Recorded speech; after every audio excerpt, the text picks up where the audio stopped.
I still remember the moment I whispered, "I can't do this anymore." The nausea, the pain, the fear.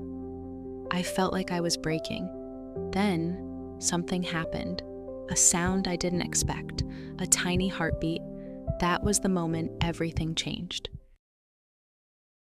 This is my story, and maybe yours too. I throw up in the sink, not the toilet, the sink, because it's closer, because it's 3:47 a.m. and I don't have the energy to run 5 more steps. I haven't slept through the night in weeks. My back hurts, my stomach won't stop twisting, and there's this heat, this relentless heat crawling up my neck like I'm constantly wearing a sweater I can't take off. I stare at myself in the bathroom mirror, my hair matted to my forehead, and I whisper, "What if I'm not strong enough for this?"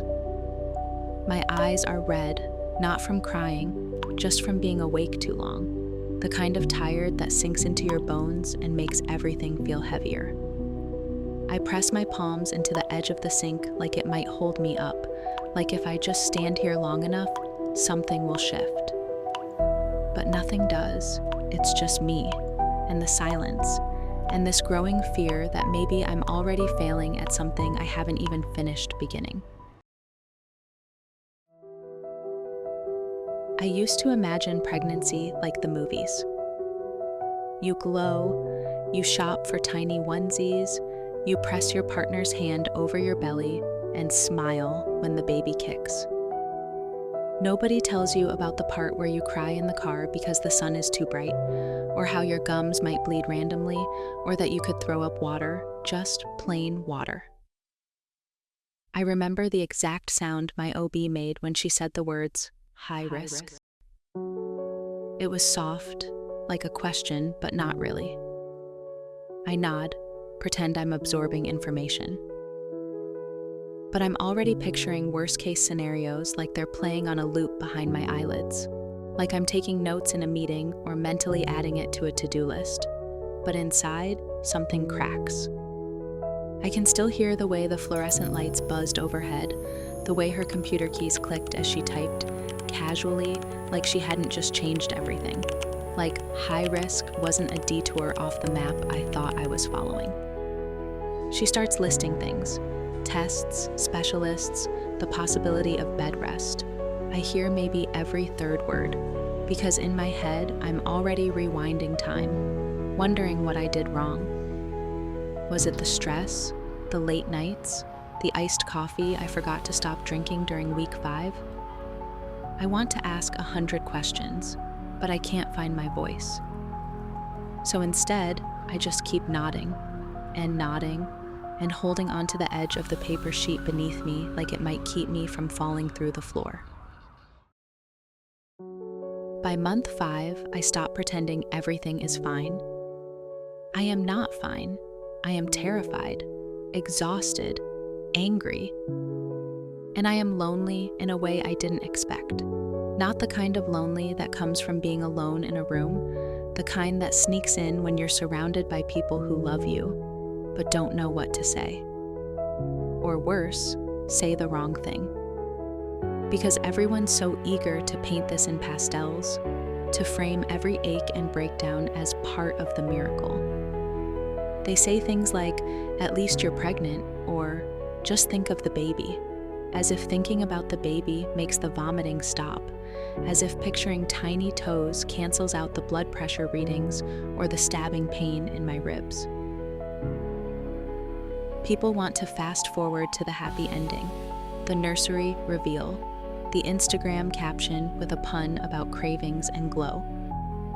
They want the bump pictures, not the ER wristbands. They want baby names, not blood pressure updates, not swollen ankles, not the nights I cry into my pillow because I can't get comfortable in my own body.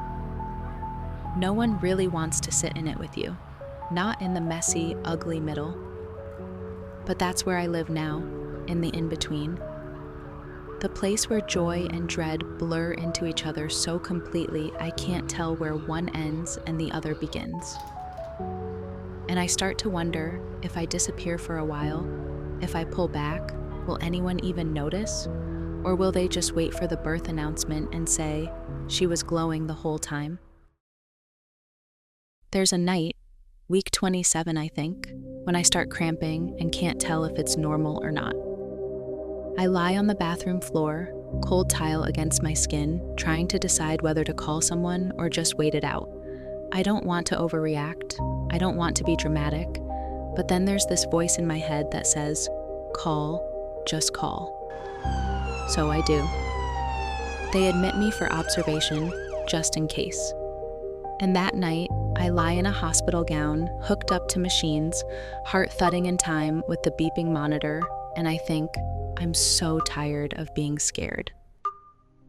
But here's the thing. I don't quit. I keep showing up to appointments. I keep choking down the supplements that taste like rust. I keep talking to the tiny life growing inside me, even when I don't know if they're listening.